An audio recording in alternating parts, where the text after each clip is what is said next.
Assalamualaikum warahmatullahi wabarakatuh. Apa kabar semuanya? Semoga kita semua selalu dalam keadaan sehat walafiat. Kami dari kelompok 4 akan menyampaikan materi mengenai kerangka tugas dan tanggung jawab manajemen. Sebelum masuk pada pembahasan, saya ingin memperkenalkan anggota dari kelompok 4, yaitu yang pertama ada saya sendiri, Adelia Syafira, dengan NIM 205211042. Yang kedua ada Yuliana Cahya Amada, dengan NIM 205211052. Dan yang ketiga ada Salis Rahma Himawati, dengan NIM 205211054. Adapun materi yang akan kami sampaikan yaitu mengenai prinsip-prinsip manajemen, tujuan dan sasaran manajemen, serta tugas dan pekerjaan manajemen. Langsung saja masuk pada pembahasan. Manajemen adalah suatu proses pengaturan dan pemanfaatan sumber daya yang dimiliki organisasi melalui kerjasama para anggota untuk mencapai tujuan organisasi secara efektif dan efisien. Karena itu, di dalamnya ada sejumlah unsur pokok yang membentuk kegiatan manajemen, yaitu unsur manusia, barang-barang, mesin, metode, uang, dan pasar. Keenam unsur ini memiliki fungsi masing-masing dan saling berinteraksi atau mempengaruhi dalam mencapai tujuan organisasi, terutama proses pencapaian tujuan secara efektif dan efisien. Menurut Malayu, prinsip adalah suatu pernyataan fundamental atau kebenaran umum yang dapat dijadikan pedoman pemikiran dan tindakan muncul dari hasil penelitian dan pengalaman. Prinsip ini sifatnya permanen, umum, dan setiap ilmu pengetahuan memiliki asas yang mencerminkan intisari kebenaran-kebenaran dasar dalam bidang ilmu tersebut. Menurut Henry Fayol dalam Malayu 2002, prinsip-prinsip umum manajemen atau General Principle of Management adalah: yang pertama, pembagian kerja. Prinsip ini sangat penting karena ada limit faktor, artinya ada keterbatasan-keterbatasan manusia dalam mengerjakan semua pekerjaan, yaitu keterbatasan waktu, keterbatasan pengetahuan, keterbatasan kemampuan, dan keterbatasan perhatian. Keterbatasan-keterbatasan ini mengharuskan diadakannya pembagian pekerjaan. Tujuannya untuk memperoleh efisiensi organisasi dan pembagian kerja yang berdasarkan spesialisasi, baik pada bidang teknis maupun bidang kepemimpinan. Asas pembagian kerja ini mutlak harus diadakan pada setiap organisasi, karena tanpa pembagian kerja berarti tidak ada organisasi dan kerjasama di antara anggotanya. Dengan pembagian kerja, maka daya guna dan hasil guna organisasi dapat ditingkatkan demi tercapainya tujuan. Yang kedua, yaitu kekuasaan dan tanggung jawab. Menurut asas ini, perlu adanya pembagian wewenang dan tanggung jawab antara atasan dan bawahan. Wewenang harus seimbang dengan tanggung jawab. Misalnya, wewenang sebesar X, maka tanggung jawab pun sebesar X. Wewenang menimbulkan hak, sedangkan tanggung jawab menimbulkan kewajiban. Hak dan kewajiban menyebabkan adanya interaksi atau komunikasi antara atasan dan bawahan. Yang ketiga, disiplin. Menurut asas ini, hendaknya semua perjanjian, peraturan yang telah ditetapkan, dan perintah atasan harus dihormati, dipatuhi, serta dilaksanakan sepenuhnya. Yang keempat, yaitu kesatuan perintah. Menurut asas ini, hendaknya setiap bawahan hanya menerima perintah dari seorang atasan dan bertanggung jawab hanya kepada seorang atasan pula. Tetapi, seorang atasan dapat memberi perintah kepada beberapa orang bawahan. Asas kesatuan perintah ini perlu, karena jika seorang bawahan diperintah oleh beberapa orang atasan, maka ia akan bingung. Yang kelima, yaitu kesatuan arah. Setiap orang atau sekelompok bawahan hanya mempunyai satu rencana, satu tujuan, satu perintah, dan satu atasan, supaya terwujudnya kesatuan arah, kesatuan gerak, dan kesatuan tindakan menuju sasaran yang sama. Yang keenam, yaitu mengutamakan kepentingan umum di atas kepentingan pribadi. Setiap orang dalam organisasi harus mengutamakan kepentingan bersama atau organisasi di atas kepentingan pribadi. Misalnya, pekerjaan kantor sehari-hari harus diutamakan daripada pekerjaan sendiri. Yang ketujuh yaitu remuneration of personnel. Menurut asas ini, hendaknya gaji dan jaminan-jaminan sosial harus adil, wajar, dan seimbang dengan kebutuhan, sehingga memberikan kepuasan yang maksimal baik bagi karyawan maupun majikan. Selanjutnya yang kedelapan yaitu pusat wewenang. Setiap organisasi harus mempunyai pusat wewenang. Mengoptimalkan pengelolaan organisasi secara efektif dan efisien, artinya wewenang itu dipusatkan atau dibagi-bagikan tanpa mengabaikan situasi-situasi khas yang akan memberikan hasil keseluruhan yang memuaskan. Centralization ini sifatnya dalam arti relatif, bukan absolut atau mutlak. Yang kesembilan yaitu hierarkis. Saluran perintah atau wewenang yang mengalir dari atas ke bawah harus merupakan mata rantai vertikal yang jelas, tidak terputus, dan dengan jarak terpendek. Maksudnya, perintah harus berjenjang dari jabatan tertinggi ke jabatan terendah dengan cara yang berurutan. Selanjutnya yang ke-10 yaitu order. Asas ini dibagi atas material order dan social order. Artinya, keteraturan dan ketertiban dalam penempatan barang-barang dan karyawan. Material order artinya, barang-barang atau alat-alat organisasi perusahaan harus ditempatkan pada tempat yang sebenarnya. Misalnya, jangan disimpan di rumah. Social order artinya penempatan karyawan harus sesuai dengan keahlian atau bidang spesialisasinya. Yang ke-11 yaitu keadilan. Pemimpin harus berlaku adil terhadap semua karyawan dalam pemberian gaji dan jaminan sosial, pekerjaan, dan hukuman. Perlakuan yang adil akan mendorong bawahan mematuhi perintah-perintah atasan dan gairah kerja. Jika tidak adil, bawahan akan malas dan cenderung menyepelekan tugas-tugas dan perintah-perintah atasannya. Yang ke-12 yaitu inisiatif. Menurut asas ini, seorang pemimpin harus memberikan dorongan dan kesempatan kepada bawahannya untuk berinisiatif, dengan memberikan kebebasan agar bawahan secara aktif memikirkan dan menyelesaikan sendiri tugas-tugasnya. Yang ke-13 yaitu asas kesatuan. Menurut asas ini, kesatuan kelompok harus dikembangkan dan dibina melalui sistem komunikasi yang baik, sehingga terwujud kekompakan kerja atau teamwork, dan timbul keinginan untuk mencapai hasil yang baik. Pimpinan perusahaan harus membina para bawahannya sedemikian rupa, supaya karyawan merasa ikut memiliki perusahaan itu. Yang ke-14 yaitu kestabilan jabatan.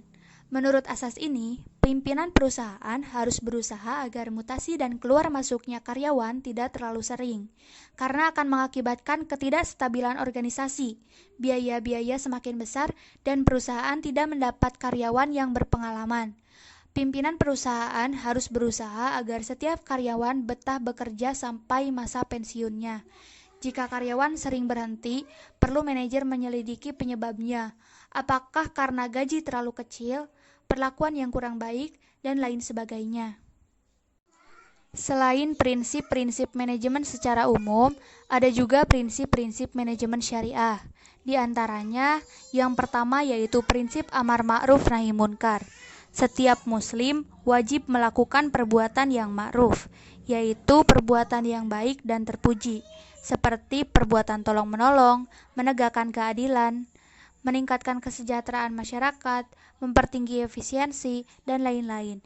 Sedangkan perbuatan munkar seperti korupsi, suap, pemborosan, dan sebagainya harus dijauhi dan bahkan harus diberantas. Menyeru kepada kebajikan dan mencegah kemunkaran adalah wajib. Untuk melaksanakan prinsip tersebut, ilmu manajemen harus dipelajari dan dilaksanakan secara sehat, baik secara bijak maupun secara ilmiah.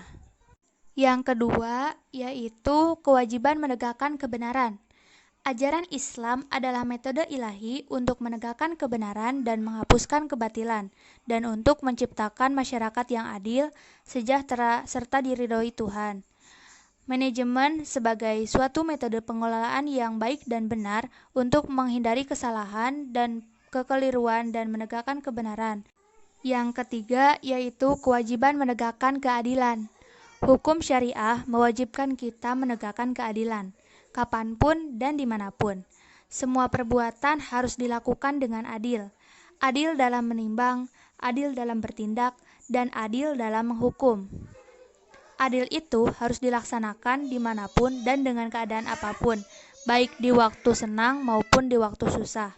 Setiap muslim harus adil kepada dirinya sendiri maupun kepada orang lain. Yang keempat yaitu kewajiban menyampaikan amanah. Allah dan Rasul-Nya memerintahkan kepada setiap muslim untuk menyampaikan amanah. Allah memerintahkan agar selalu menyampaikan amanah dalam segala bentuk. Seorang manajer perusahaan adalah pemegang amanah dari pemegang sahamnya yang wajib mengelola perusahaan dengan baik sehingga menguntungkan pemegang saham dan memuaskan konsumennya. Dengan demikian, jelaslah bahwa hak dan kewajiban seorang dalam manajemen secara tegas telah diatur di dalam hukum syariah. Tujuan manajemen. Manajemen merupakan hal vital dalam sebuah organisasi. Tujuan diberlakukannya proses manajemen di dalam sebuah organisasi antara lain yaitu 1. Menjalankan dan mengevaluasi strategi yang sudah direncanakan agar bisa berjalan secara efektif dan efisien. 2. Memperbarui strategi pelaksanaan fungsi manajemen agar tetap bisa mencapai target apabila dalam pelaksanaannya ditemukan tantangan atau hambatan tertentu. 3. Melakukan peninjauan kembali terhadap implementasi fungsi manajemen dan kinerja para anggota dalam melaksanakan tugasnya. 4. Merancang inovasi yang bisa meningkatkan efektivitas kinerja para anggota yang juga dapat berimbas pada tercapainya tujuan dan sasaran organisasi. 5. Melakukan peninjauan kembali terhadap kekuatan, kelemahan, dan ancaman pada organisasi. Sasaran manajemen. Sasaran adalah rincian singkat atau tegas tentang apa yang akan dicapai. Sementara manajemen adalah suatu proses kegiatan yang dilakukan oleh orang-orang untuk mencapai tujuan yang telah ditetapkan sebelumnya. Dengan demikian, sasaran manajemen adalah suatu perincian yang jelas dalam kegiatan manajemen guna mendapatkan suatu cara, teknik, metode yang sebaiknya dilakukan agar dengan sumber-sumber atau sasaran yang terbatas, modal, bahan-bahan, dan lain-lain bisa diperoleh hasil yang sebesar-besarnya. Yang dalam ilmu ekonomi dikenal dengan prinsip ekonomi, yaitu dengan pengorbanan yang sekecil-kecilnya guna memperoleh hasil yang sebesar-besarnya. Dalam hal ini, secara garis besar, sasaran manajemen adalah suatu cara untuk mendapatkan hasil yang efisien dalam bidang yang pertama yaitu tenaga dan pikiran, yang kedua, material dan bahan yang diperlukan, tiga, waktu yang tepat, cepat, dan hemat. Dari pengertian sasaran manajemen, sudah disinggung dengan mengenai efisien dan efektivitas. Dalam hal ini, segala sesuatunya dilakukan dengan berdaya guna dan tepat guna atau tepat, hemat, cepat, dan selamat. Pertama, yaitu efektif, yaitu suatu kemampuan untuk bisa menyelesaikan tugas-tugas yang diserahkan sesuai dengan rencana atau tepat pada waktunya. Kedua, efisien, yaitu perbandingan yang terbaik antara suatu hasil dengan usahanya atau antara pemasukan dengan pengeluaran. Tiga, tepat, yaitu menunjukkan kena sasaran atau apa yang dikehendaki tercapai atau menjadi kenyataan. Yang keempat, hemat, yaitu biaya yang sekecil-kecilnya diperoleh hasil yang sebesar-besarnya tanpa ada pemborosan ataupun penghamburan biaya, tenaga, bahan, waktu, dan pemikiran. 5. Cepat, yaitu menunjukkan waktu, tidak banyak waktu yang terbuang selesai pada waktunya. 6. Selamat, yaitu menunjukkan kelancaran proses segala sesuatunya sampai pada tujuan yang dimaksud tanpa mengalami hambatan.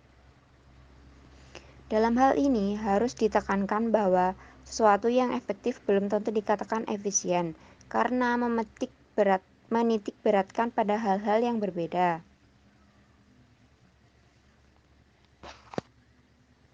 Efektif pada tujuan yang akan dicapai sesuai rencana, kurang memperhatikan usaha ataupun biaya yang digunakan. Dengan biaya berapa saja asal tujuan bisa tercapai. Ini memungkinkan terjadi pemborosan atau penghamburan yang tidak perlu. Efisien pada segi usaha atau biaya yang dipergunakan, kurang memperhatikan tujuan yang akan dicapai sesuai dengan rencana. Kapan tujuan itu akan tercapai tidak akan menjadi masalah, asal biaya dapat dihemat seminimal atau sekecil mungkin. Dari uraian tersebut, bisa disimpulkan bahwa suatu sasaran manajemen bisa dicapai secara efektif dan efisien apabila kita dapat melaksanakan prinsip-prinsip dengan usaha yang sekecil-kecilnya bisa mendapatkan hasil yang sebesar-besarnya. Tujuan sasaran manajemen syariah. Tujuan dan sasaran utama manajemen syariah adalah memelihara kesejahteraan manusia yang mencakup perlindungan keimanan, kehidupan, akal, keturunan, dan harta benda mereka. Secara terperinci, tujuan manajemen syariah adalah sebagai berikut. 1. Menerapkan syariah Islam dalam beribadah, muamalah, dan hukum. 2. Memakmurkan bumi yang telah diwajibkan Allah kepada hambanya yang menuntut pencurahan upaya materi dan intelektual untuk pemanfaatan daratan dan lautan. 3. Menegakkan kekhalifahan di muka bumi yang merefleksikan penegakan hukum pemerintahan dan mengatur hubungan di antara anggota masyarakat. 4. Membentuk masyarakat dan negara yang adil dan sejahtera, masyarakat yang memiliki ruh untuk beribadah kepada Allah dengan benar. Tugas dan pekerjaan manajemen. Yang pertama yaitu planning. Berbagai batasan tentang planning dari yang sangat sederhana sampai dengan yang sangat rumit. Misalnya, yang sederhana saja merumuskan bahwa perencanaan adalah penentuan serangkaian tindakan untuk mencapai suatu hasil yang diinginkan. Yang kedua yaitu organizing.